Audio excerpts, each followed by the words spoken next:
नमस्कार साथियों आपने एक चीज सुनी होगी कि भू आधार कार्ड बनेगा। ठीक है, नई सरकार ने योजना लगाई है कि भू आधार कार्ड बनेगा और इसमें क्या क्या आपको लाभ मिलेगा, कैसे आपके मैटर सॉर्ट आउट होंगे और कैसे ये बनेगा। वैसे साथियों मैं आपको एक चीज बता दूं कि ये कुछ नया नहीं है। क्यों नया नहीं है? क्योंकि भूमि के ऑलरेडी कई डॉक्यूमेंट्स होते हैं और मुझे लगता है जब तक सेक्शन 116 117 या धारा 24 जैसी कार्रवाइयां नहीं हो जाती हैं तब तक मुझे लगता है कि भू आधार कार्ड के बारे में मुझे नहीं लगता कि बहुत अच्छा साबित होगा। चलिए मैं आपको बताता हूं कि भू आधार कार्ड क्या है, क्या इससे फायदा होने वाला, कैसे बनाया जाएगा, सब कुछ। एक चीज और साथियों, यदि आप बेहतर कानूनी सलाह लेना चाहते हैं, ठीक है, सिविल मैटर्स पर, क्रिमिनल मैटर्स पर, जमीन संबंधी, प्रॉपर्टी संबंधी, तो आप डिस्कशन कर सकते हैं। हमारा कॉन्टैक्ट नंबर वीडियो की डिस्क्रिप्शन में मिल जाएगा, आपको व्हाट्सएप मैसेज करके कॉल बुक करा के आप बात कर सकते हैं। चलिए आते हैं हम अपने टॉपिक पर, ठीक है ना। देखिए साथियों, यहां पे आप देख सकते हैं, देखिए मैं वही पढ़ा रहा हूं आपको, लेकिन समझाना हमें अच्छे तरीके से है क्योंकि रेवेन्यू है, स्पेसिफिक रिलीफ एक्ट है, कॉन्ट्रैक्ट एक्ट है, प्रॉपर्टी ट्रांसफर एक्ट है, काफी सारे एक्ट हैं, ठीक है ना। तो यहां पे आप देख सकते हैं भू आधार कार्ड, यूएल पिन। अब आपकी जमीन का भी बनेगा आधार कार्ड। भू आधार कार्ड के फायदे देखें, हम उन्होंने फायदे बताए, क्या फायदे हैं वो आप जान लीजिए। जब आपकी जमीन का भी आधार कार्ड बनेगा, जिसे भू आधार कार्ड कहा जाएगा, उससे एक पहचान संख्या जनरेट होगी और हर भूखंड को मिलेगी, वैसे ही जैसे आपके पास आधार कार्ड होता है। और नई व्यवस्था से जमीन मालिकाना हक की असली पहचान और भूमि विवादों से सुलझाने में मदद होगी। बहुत अच्छी बात है, लेकिन अब आप थोड़ा खतौनी और जमाबंदी देखिए। अब देखिए साथियों, ये जो खतौनी है, यहां पे आप देखिएगा, ये जो खतौनी है इस पे बकायदा गाटा संख्या और कोड भी डल के आता है, बिल्कुल स्पष्ट पहचान हो जाएगी इससे, ठीक है, बिल्कुल। तो खतौनी इसका काम कर रही थी, देखिए नाम भी लिखा है और गाटा संख्या भी, भौमिक अधिकार वर्ष, इस पे तो बहुत ज्यादा जानकारी दी जाती है। इतनी ज्यादा जानकारी होती है कि अच्छे अच्छे विद्वान भी इसे नहीं समझ पाते, ठीक है।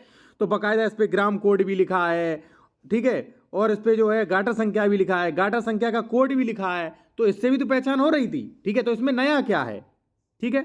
एक चीज साथियों मैं आपसे और कहूंगा कि देखिए आप जो है हमारे इस चैनल को ज्वाइन कर सकते हैं, ठीक है, मात्र आप 89 रुपए में। उससे आपका फायदा क्या होगा? फायदा ये होगा कि जो हम प्रीमियम वीडियो बनाते हैं, जैसे मान लीजिए भाई रिसर्च करके जो वीडियो बनाते हैं, कोर्ट्स अपडेट के बारे में, कोर्ट ऑर्डर के बारे में बताते हैं, तो वहां पे आपको डिस्क्रिप्शन सहित मिलेगा, ठीक है, पूरा ऑर्डर का। तो कोई ऑर्डर आपके काम का है तो आप ले सकते हैं। और कमेंट्स का जल्दी रिप्लाई मिलेगा, नए कानूनी अपडेट्स, और संडे लाइव चैट कर सकेंगे आप, ठीक है, लाइव आएंगे, लाइव पे आप कमेंट क्वेश्चन भी कर सकते हैं, ठीक है। और जो भी कोर्ट्स ऑर्डर इसमें दिखाए जाएंगे उनका डिस्क्रिप्शन भी आपको मिल जाएगा, ठीक है। तो आप अभी जाइए, अभी इसको ज्वाइन करिए, जो कि आपके लिए काफी यूजफुल हो सकता है ये चैनल, ठीक है जी। अब आ जाते हैं यहाँ पे।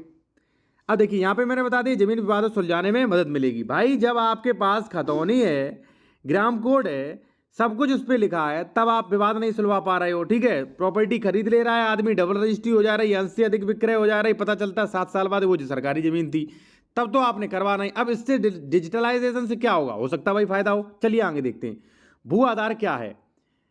वित्त मंत्री निर्मला सीतारमण ने घोषणा की कि भूमि को एक पहचान संख्या मिलेगी जिसे भू आधार यूएल पिन के नाम से जाना जाएगा, ठीक है। पहचान संख्या के साथ भूमि का सर्वेक्षण, मैपिंग, मालिकाना हक, किसानों का पंजीकरण भी किया जाएगा। इसके किसानों का लोन प्राप्त करने में आसानी होगी। हाँ भाई, ये हम मान सकते हैं कि लोन प्राप्त करने में आसानी हो सकती है, इसका तो बेनिफिट्स हम मान सकते हैं, ठीक है ना। दूसरा, भू आधार एक ऐसी पहल है जिसके तहत हर जमीन को एक अनूठा 14 अंकों का पहचान नंबर मिल जाएगा। इसे ULPIN कहते कहा भी जाता है। और नंबर जमीन की तरह ही एक अनोखा होगा, जैसे आधार कार्ड के व्यक्ति होता है, उसी उसी उसकी शुरुआत 2008 में की गई थी, ठीक है। आधार कार्ड की शुरुआत की गई थी ऐसे ही। अब ये देखिए, ये नंबर देंगे, ठीक है ना। अब ये देखिए, ये भी तो नंबर है भाई, ये भी 14 अंकों का है, वो 12 अंकों का कितने का, ये भी 14 अंकों का है।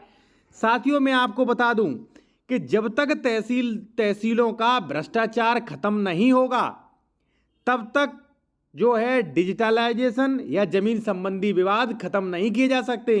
मेरे पास पर डे सैकड़ों लोगों के कॉल्स आते हैं, फोन कॉल्स, सैकड़ों लोगों की समस्याएं होती जमीन संबंधी विवाद। अब ये जमीन संबंधी जो भी विवाद हैं वो होते हैं धारा 24 को लेकर, सीमांकन को लेकर, जो कि कोई करता नहीं है, वो लेखपाल को करना पड़ेगा, बिल्कुल भी नहीं करते। चाहे आप आधार कार्ड बना लो, चाहे पैन कार्ड और जमीन का बना दो, कुछ भी नहीं होने वाला जब तक धारा 24 का और भ्रष्टाचारी नहीं खत्म होगी, जब तक धारा 24 का सही उपयोग नहीं होगा, धारा 116 117 जमीनों का नहीं होगा अधिक से अधिक, तब तक जो है जमीन विवाद मुझे नहीं लगता कि खत्म होंगे, ठीक है ना।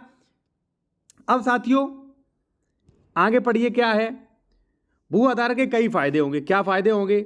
जुड़ी सारी जानकारी एक ही जगह उपलब्ध हो जाएगी, ठीक है, जिससे स्वामित्व को लेकर कोई भी विवादों संबंधी नहीं आएगी।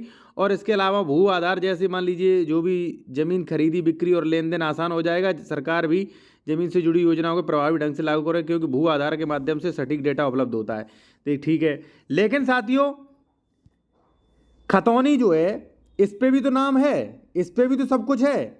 अभी क्या होता था, खतौनी में नाम गलत हो गया तो कोई काश्तकार है 32/38 के कोर्ट के कचहरी के चक्कर काट काट के बेचारा परेशान हो जाता था, ठीक है। अभी इन डॉक्यूमेंट्स को सही करवा रहा था वो। अब एक नया डॉक्यूमेंट्स और आ गया घरौनी की तरह। भाई घरौनी भी तो लागू हुई थी, घरौनी से क्या लोगों को फायदा मिला? कुछ नहीं, बेचारे कोर्ट कचहरी के चक्कर बहुत ज्यादा काट रहे।